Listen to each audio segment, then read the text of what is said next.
जो पूरी दुनिया को पता था कि होगा, पूरी दुनिया एक्सपेक्ट कर रही थी कि होगा, वो हो गया और पाकिस्तान वर्ल्ड कप से बाहर हो गया। नहीं, एक्चुअली ये वीडियो ईरान के बारे में है, which is actually a very serious issue. सबको पता था ये होगा। यूएस की जो एयरक्राफ्ट कैरियर्स मूव हो रहे थे, जो यूएस एयरफोर्स जेट्स जो हैं वो इज़राइल में पार्क हो रहे थे, फ्यूल कैरियर्स पार्क हो रहे थे, तो सबको पता था आज नहीं तो कल, नहीं तो कुछ घंटों में ये होगा। जो थोड़ा सरप्राइजिंग पार्ट है कि इज़राइल ने कैरी आउट किया, लेकिन सबको पता है कि ये एयर स्ट्राइक्स और मिलिट्री ऑपरेशंस इज़राइल करे या यूएस करे, वो एक ही बात है। यूएस और इज़राइल एक ही चीज़ है। We are now in a full blown US Israel versus Iran war. US Israel ने मल्टीपल ईरानियन सिटीज़ को टारगेट किया। 200 से ज़्यादा लोग मर गए हैं, इंक्लूडिंग स्कूल की बच्चियां। इस तरह भी आपको पता चलता है कि इज़राइल ने कैरी आउट किया है, क्योंकि स्कूल में बच्चे मारने का शौक़ इज़राइल को ही है। High level targets. अभी लेटेस्ट खबर ये आई है कि रॉयटर्स कह रहा है कि जो डिफेंस मिनिस्टर थे ईरान के, उनका इंतकाल हो गया है इन स्ट्राइक्स में, बट डिफेंस मिनिस्ट्री को टारगेट किया गया, परचन मिलिट्री कॉम्प्लेक्स को टारगेट किया गया, अटॉमिक ऑर्गेनाइजेशन को टारगेट किया गया, इंटेलिजेंस मिनिस्ट्री को टारगेट किया गया।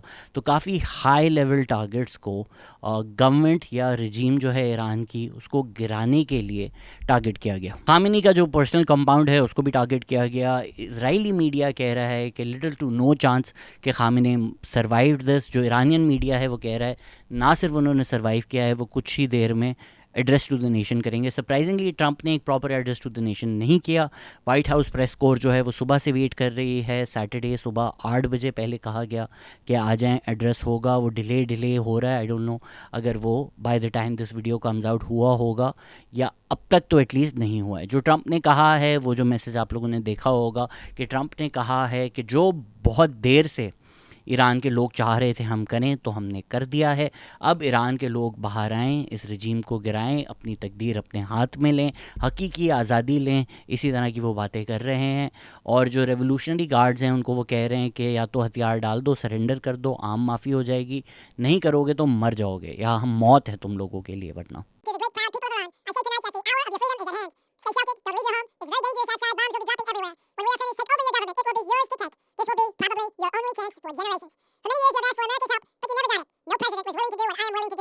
ये अटैक हुआ है एक वक्त जब यूएस और ईरान ऑलरेडी नेगोशिएट कर रहे थे। ये एक तारीख है। ईरान और यूएस की जो डील है ओबामा के टेन्योर में, वो हो गई थी।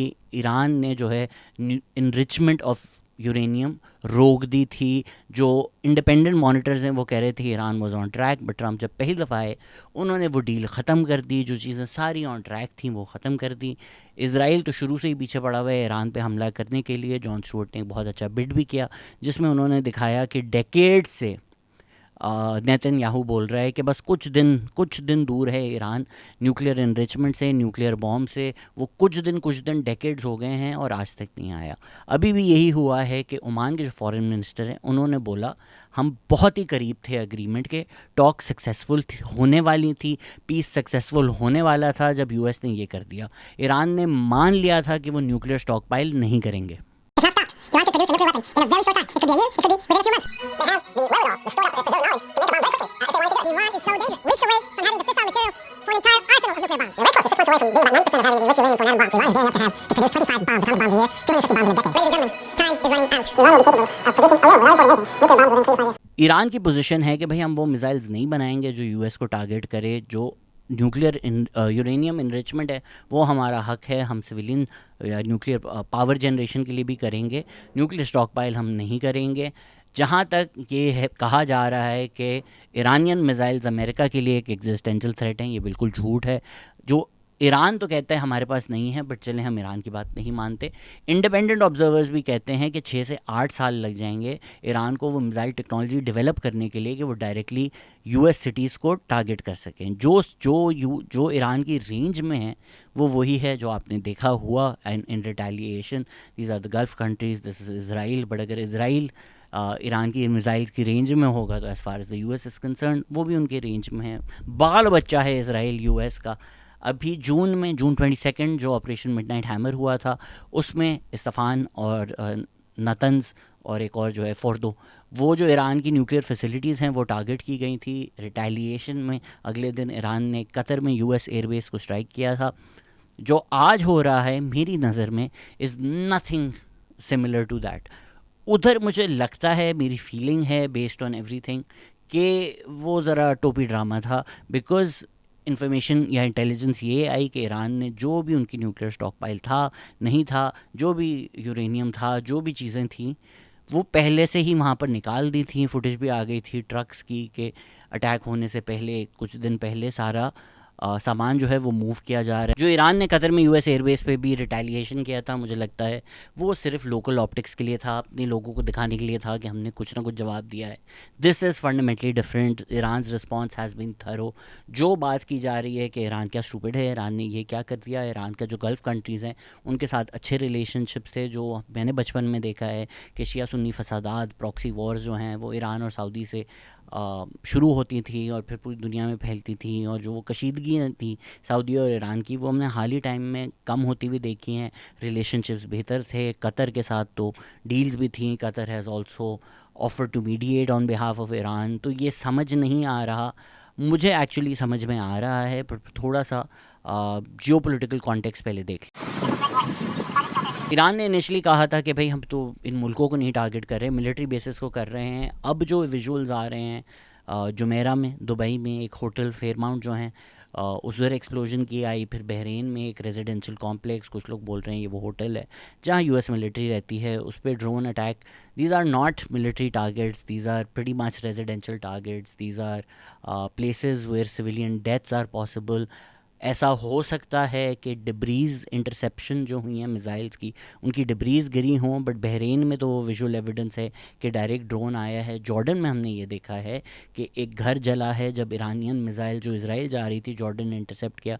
अब ये देखिए कितनी खूबसूरत बात है कि सालों से इज़राइल बॉम्ब कर रहा है पैलेस्टाइन को, वो मिज़ाइल्स जॉर्डन ने इंटरसेप्ट नहीं की, पर इज़राइल को बचाने के लिए जॉर्डन ने अपने लोगों को मार दिया। मैं कितने टाइम से कह रहा हूँ कि ये झूठ है। Israel is surrounded by Muslim states, Palestine is surrounded by US proxy states, और मिडिल ईस्ट कभी भी पीसफुल ना रहे, ये एक साजिश के थ्रू किया गया है। जहाँ भी ब्रिटिश होती है वो मेक श्योर करती है कि वो बॉर्डर्स इस तरह से ड्रॉ करे कि कभी पीस पॉसिबल ही ना हो सके, वो साउथ एशिया हो, वो मिडिल ईस्ट हो, वो अफ्रीका हो। तो अब भी जो मिडिल ईस्ट की सिचुएशन है, मेरी पूरी वीडियोज़ हैं Palestine and the birth of Israel पे, वो किस तरह से किया, क्या किया गया।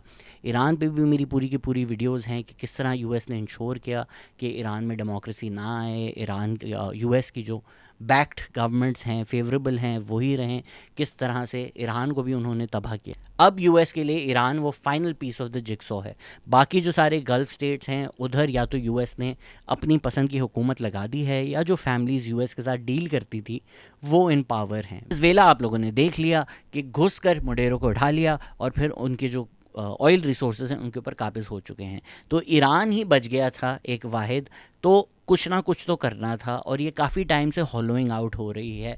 इज़राइल ने इंटेलिजेंस ऑपरेशंस किए, और विदिन जो इनकी एटॉमिक कमिटी है और जो इनकी मिलिट्री है और रेवोल्यूशनरी गार्ड्स हैं, उनके अंदर डेथ्स करवाई, पेजर अटैक्स, इंटेलिजेंस ऑपरेशंस हमने देखे। फिर ईरान को अटैक करने में जो खौफ था वो ये था कि हिजबुल्लाह एग्जिस्टेड। हिजबुल्लाह ने सॉर्ट ऑफ समझें इज़राइल की गर्दन पे छुरी रखी हुई थी कि भाई अगर ईरान को करोगे तो फिर इज़राइल जो आपका बच्चा है अमेरिका, हम उधर आ जाएंगे। Over the last 2-3 years Syria fail, फिर हिजबुल्लाह जो है उसको भी काफ़ी हद तक डिसमेंटल कर दिया है, हमास को भी डिसमेंटल कर दिया है। तो जो ईरान का एक फॉरवर्ड थ्रेट था वो सॉर्ट ऑफ अब ख़त्म हो चुका है। कॉन्टेक्स्ट में अब आप समझें जो ईरान ने किया है, ईरान एक एग्जिस्टेंशियल थ्रेट फेस कर रहा है।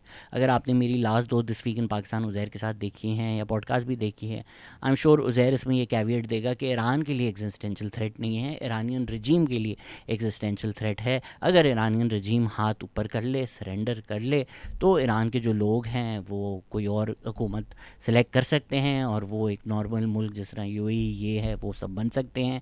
अब ये एक फ़िलोसॉफिकल डिस्कशन है कि आज़ादी का मतलब क्या होता है। अगर तो यूएस प्रॉक्सी ही लगानी है, यूएस के सामने सरेंडर होके यूएस प्रॉक्सी स्टेट की तरह ही चलना है, तो क्या इससे बेहतर मौत है। ये तो लोग खुद फैसला करें अपने लिए। Palestine, the people of Palestine stood up to imperialism, stood up to Zionism, stood up to colonialism, and they paid a heavy price. But that is a decision that they've taken, that we will lay down our lives but we will not be slaves to this imperialist system. मैं पाकिस्तान में बैठ के Iran के लोगों को नहीं बोल सकता कि जाओ मर जाओ, लड़ो मरो। हमने यहाँ पे भी देखा है कि पाकिस्तान के जो सारे शार्लेटन्स हैं जो लगे हुए थे कि पाकिस्तान आर्मी भेज दो, पैलेस्टाइन ये करो, ख़ुद वो यूएस अमेरिका जाके उनके बूट चाट रहे होते हैं, उनको टैक्स के पैसे दे रहे होते हैं। तो I am not going to sit here and make a decision for the Iranian people, it is for the Iranian people to decide. अब इस कॉन्टेक्स्ट में आप देखें कि यूएस चाह रहा है कि रिजीम चेंज हो जाए, जो करंट रिजीम है उसकी जगह एक यूएस प्रॉक्सी या प्रो यूएस रज़ा पहलवी तो मेरी नज़र में कभी भी नहीं आएंगे, कोई उनकी एक्सेप्टेंस नहीं है ईरान में। दूसरा प्रॉब्लम यह है कि कोई ऑल्टरनेटिव अभी ईरान में नहीं है। ऐसा नहीं है कि कोई ऑपोजिशन है या कोई और ग्रुप है। शाह के ख़िलाफ़ इस्लामिस्ट थे, इवन दो उस टाइम जब यूएस को पता चल गया कि हमारी हुकूमत जा रही है तो they pushed in favour of the Islamist over the leftist. तो सारे जो अभी मसले हैं ईरान के वो यूएस की वजह से हैं। इकनॉमिकली अगर मसले हैं तो इकनॉमिकली ईरान को क्रिपल किया यूएस सैंक्शंस ने, तो उन्होंने कंडीशंस बना दी हैं। इसका मतलब ये नहीं है मैं करंट ईरानियन रजीम का बहुत बड़ा फ़ैन हूँ। उन्होंने प्रोटेस्टर्स को मारा है, ह्यूमन राइट्स नहीं दिए, डिसेंट को कर्ब डाउन किया है, स्पेशली औरतों की फुल ऑन आज़ादी नहीं है ईरान में। पर क्या इसका मतलब है ईरानियन रजीम की इन शॉर्टफॉल्स की वजह से मैं एक यूएस और इज़राइल एम्पलीफाइड ऑपोजिशन उनके ख़िलाफ़ सपोर्ट करूँगा? बिल्कुल भी नहीं करूँगा। सद्दाम हुसैन एक जानवर था, जल्लाद था, उसके बच्चे हैवान थे, उनकी आप कहानियाँ पढ़ेंगे तो आपके रोंगटे खड़े हो जाएंगे कि ऐसे जल्लाद भी ज़िंदा रह सकते हैं। गद्दाफ़ी एक टायरेंट था, बट दोनों के जाने के बाद से इराक़ और लिबिया का क्या हुआ है ये आपने हाल देख लिया है। तो इस कॉन्टेक्स्ट में ईरान को पता है कि भाई हम यूएस से तो नहीं लड़ सकते। जो लोग पूछ रहे हैं क्या इसका मतलब वर्ल्ड वॉर 3 है, वर्ल्ड वॉर 3 है, नहीं है। मैं एक सिनारियो बता देता हूँ कि वर्ल्ड वॉर 3 कैसे होगी। The US has moved it's aircraft carriers near Iran and near Israel. अगर तो खुदा न खास्ता ईरान एक एयरक्राफ्ट कैरियर गिरा देता है तो फिर वर्ल्ड वॉर 3 है।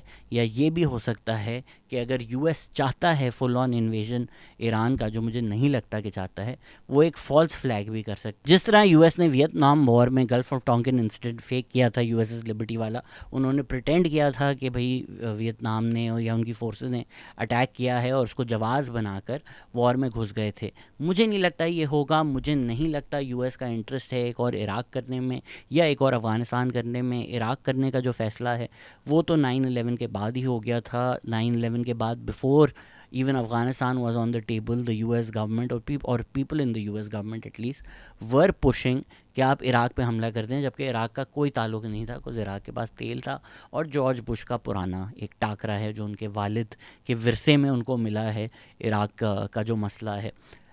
बट वो करने से पहले एक पूरी जो है ना कोalition वर्ल्ड वाइड बनाई गई थी, एक मीडिया प्रोपेगेंडा किया गया था, सबको याद होगा वेपन्स ऑफ मास डिस्ट्रक्शन वाला। They got UK and other countries on board. अभी यूके ने बोला है कि हम नहीं इन्वॉल्व एंड पीस करें। इस वक्त वो ग्लोबल क्लाइमेट नहीं है। दूसरा, in a post 9/11 world there was a lot of acceptance in the US population for war. In fact, there was even a desire for war और revenge. इस वक्त ट्रंप जिस बैनर के ऊपर आए हैं, जिस वजह से काफ़ी इंडिपेंडेंस ने ट्रंप को वोट दिया है, वो उन्होंने बोला एंटी वॉर, कि ये हम बिला वजह की वॉर में हमारे जो जवान हैं वो जाते हैं, वो मर जाते हैं, हमें ये नहीं चाहिए। तो ट्रंप अभी नहीं, ट्रंप के जो अपने फॉलोअर्स हैं, अपना बेस है, उधर एक एक्सेप्टेंस नहीं है कि यूएस सोल्जर जाएं या यूएस एक प्रोलॉन्ग्ड वॉर का हिस्सा बने। तो मुझे नहीं लगता US wants to do another Iraq और Afghanistan as much as Israel would like them to do it. दूसरी तरफ ईरान की तो कैपेसिटी, कैपेबिलिटी ही नहीं है इतनी लंबी वॉर लड़ने के लिए। तो ईरान को क्या चाहिए? ईरान को चाहिए नेगोशिएशंस, ईरान को चाहिए टॉक्स। तो ईरान हैज़ ऑलरेडी सेड कि भाई पीस की तरफ जाएं, नेगोशिएशन की तरफ जाएं, टॉक्स की तरफ जाएं, हम तो उसके लिए ओपन हैं। What is the shortest route for them to get it?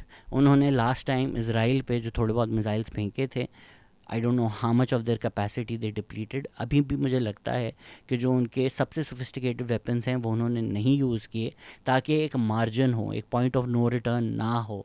उन्होंने यूएस एयरक्राफ्ट कैरियर्स को नहीं अटैक किया, उन्होंने अभी वो सुसाइड ब्लास्ट नहीं कर दिया है कि बस लड़ेंगे या मरेंगे। उन्होंने इतना किया है कि टॉक्स पे वापस ला सकें। ये कल नहीं ख़त्म होगा, परसों नहीं ख़त्म होगा, अभी इसकी एस्केलेशन तो होगी, पर मुझे लगता है ये हफ़्ते 2 हफ़्ते में ख़त्म हो जाएगा। Because what Iran has done is Iran has paid a price on attacking Iran. जो कॉस्ट है वो बहुत बढ़ा दी है उसने. गल्फ़ कंट्रीज़ जो हैं वो ऑयल पे रिलाई करते हैं और टूरिज़म पे रिलाई करते हैं. अभी पूरी की पूरी मिडिल ईस्ट की एयर स्पेस बंद हो चुकी है. Qatar Airways, Emirates, Etihad, I don't know how much of the world they move, but I am sure it's substantial. I wouldn't be surprised अगर आधी दुनिया की जो एयरलाइन ट्रैफिक है वो इन गल्फ़ कंट्रीज़ के थ्रू जाती हो. इनकी एयरलाइंस ने बहुत ज़्यादा मार्केट ले ली है दुनिया भर की एयरलाइंस की. ये बंद हो गई है, ये ठप हो गई है. दूसरा, these countries like Doha, Dubai, ये जो टैक्स इंसेंटिव्स देते हैं इसकी वजह से दुनिया भर से लोग आके यहाँ पर रहते हैं. इनको यहाँ पर ऑफ़र होता है कि भाई टैक्स कम देंगे, आज़ादी है, आप लोगों को सारी दुनिया की सर्विसेज मिलेंगी, सेफ्टी है, सिक्योरिटी है. ईरान हैज़ नाउ शोन के इतना भी सेफ़ और इतना भी सिक्योर नहीं है. तो ये मुल्क नहीं अफोर्ड कर सकते. और ये मुल्क जो हैं ये मेजर एलाइज हैं यूएस के. कुवैत, कतर, सऊदी, यूएई, ये लोग अफोर्ड ही नहीं कर सकते कि एक लंबी जंग चले. तो ये यूएस पे यही प्रेशर डालेंगे, ख़त्म करो, चीज़ें नॉर्मल करो, ताकि हम अपनी कंट्री की जो इकॉनमी है वो चला सकें, टूरिज़म बहाल कर सकें, एयर स्पेस खोल सकें. Iran has now put the pressure on them कि भाई अगर हम पे अटैक होगा तो आप लोग सब जो तमाशबीन हैं, इतने टाइम से आप लोग खुलकर देख रहे हैं कि पैलेस्टाइन में क्या हो रहा है, और आप लोग कोशिश कर रहे हैं कि हम बोर्ड ऑफ पीस बनाएंगे, मिलकर बैठेंगे.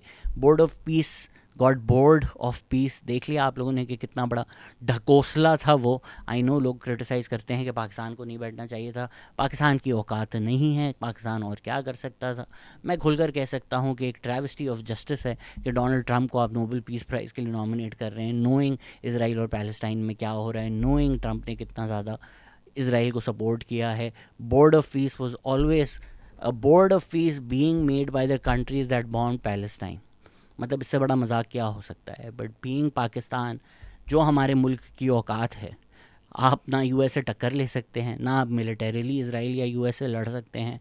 तो आपकी यही औकात है कि आप निगोशिएट करके, डिप्लोमेटिकली बात करके, किसी ना किसी तरह की जिस तरह यूएस की पीस कीपिंग फोर्सेस होती हैं या कि नेटो की फोर्सेस होती हैं, और पाकिस्तान बहुत ज़्यादा सोल्जर्स सप्लाई करता है, अगर उस तरह आप डिप्लोमेटिकली इंगेज करके कुछ करके ये इंश्योर कर सकते हैं that the bombing stops and there is peace. इतनी ही औकात थी पाकिस्तान की. अगर सारे गल्फ़ स्टेट्स, पाकिस्तान के सारे एलाइज, पाकिस्तान का सारा तेल जहाँ से आता है, पाकिस्तान की सारी फंडिंग जहाँ से आती है, अगर वो सब एक साइड पे खड़े हुए हैं, पाकिस्तान किसी और साइड पे हो ही नहीं सकता था. या तो आप ओवर टाइम मिलिटरीली अपनी माइट और अपनी पावर बनाएं कि आप टेक ऑन कर सकें, नहीं कर सकते. This was Pakistan best option. So both things can be true at the same time. That the board of peace is an absolute joke. The idea that Donald Trump, the person who funded the genocide in Palestine, is being nominated for a Nobel Peace Prize is a joke. Also, what is true is Pakistan की औकात यही करने की थी. जो लोग खुद ये बकवास करते हैं कि पाकिस्तान को चाहिए जंग कर लें, उन लोगों की तो मैं असलियत आपको दिखा चुका हूँ. एक डच सिटीज़न है, नहीं जाता.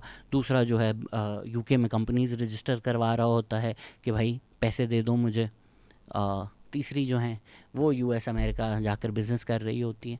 तो ये आप लोगों के जो इमोशंस हैं ना, जज्बात हैं, उनको बर्बाद करने के लिए इस्तेमाल किए जाते हैं. अभी भी पीटीआई वाले सारे शुरू हो गए हैं, but let's not get into that. Maybe I make a separate video about that. Absolutely not. आप लोग एक तो वीडियो सुने ना जिसमें आपको वो नाम ना सुनने को मिले जो नाम हर वीडियो में सुनने को मिलता है. तो yes, Iran has put a price on Iran being attacked. B, Iran is trying to push the US to the negotiating table. C, जिस तरह इसराइल ने टैक्टिकली ईरान की फॉरवर्ड फोर्सेस या फॉरवर्ड डिफेंस उसको कह लें आप, वो डिसमेंटल किए. कुछ दिन पहले हिजबुल्लाह और लेबनान को बॉम्ब किया कि रिटेलिएशन ना आए. उसी तरह ईरान पूरी दुनिया को पता था, मुझे पता था कि इस हफ्ते होने वाला है, पूरी दुनिया को पता था, तो ईरान को भी पता था. तो ईरान ने बड़े केयरफुली टारगेट जो हैं वो मार्क करके रखे हुए थे कि इधर अटैक होगा. सो कतर में जो उन्होंने बॉम्ब किया है वो एक अमेरिकन रेडार है, AN/FPS 132 ब्लॉक. तो जो ईरान की सर्वेलेंस की जाती है या इंटेलिजेंस गैदरिंग हो रही होती है, उस जहाँ से हो रही होती है उसको स्पेसिफिकली ईरान ने टारगेट किया है। लोग ये भी बोल रहे हैं कि देखा रशिया चाइना नहीं आए। मुझे लगता है कि चाइना ने इंटेलिजेंस शेयरिंग तो ज़रूर की होगी पिछले कुछ हफ्तों में। ये भी खबरें आ रही थी कि चाइना ने सीक्रेटली वेपन्स भी डिलीवर किए हैं। So God knows what will happen now. I do think ये हफ्ता जो है अभी इसी तरह चलेगा। Things might just get worse before they get better, but I don't expect another Iraq or another Afghanistan, and I also do not expect the regime to fall. किसी ना किसी तरह की न्यूक्लियर प्रोग्राम के ऊपर ईरान और US की deal हो जाएगी। फिर बैकडोर क्या क्या वादे और क्या क्या गारंटीज़ दी जाएंगी वो तो खुदा जाने। इसराइली स्ट्राइक्स में खामिनी के सन इन लॉ और डॉटर इन लॉ का इंतकाल हो गया है, और इसराइली मीडिया तो अभी क्लेम कर रहा है कि खामेनी की डेड बॉडी का एविडेंस भी मिल गया है। इरानियन स्टेट मीडिया कह रहा था Khamenei will address the nation, and despite saying that he will do so, he has not thus far.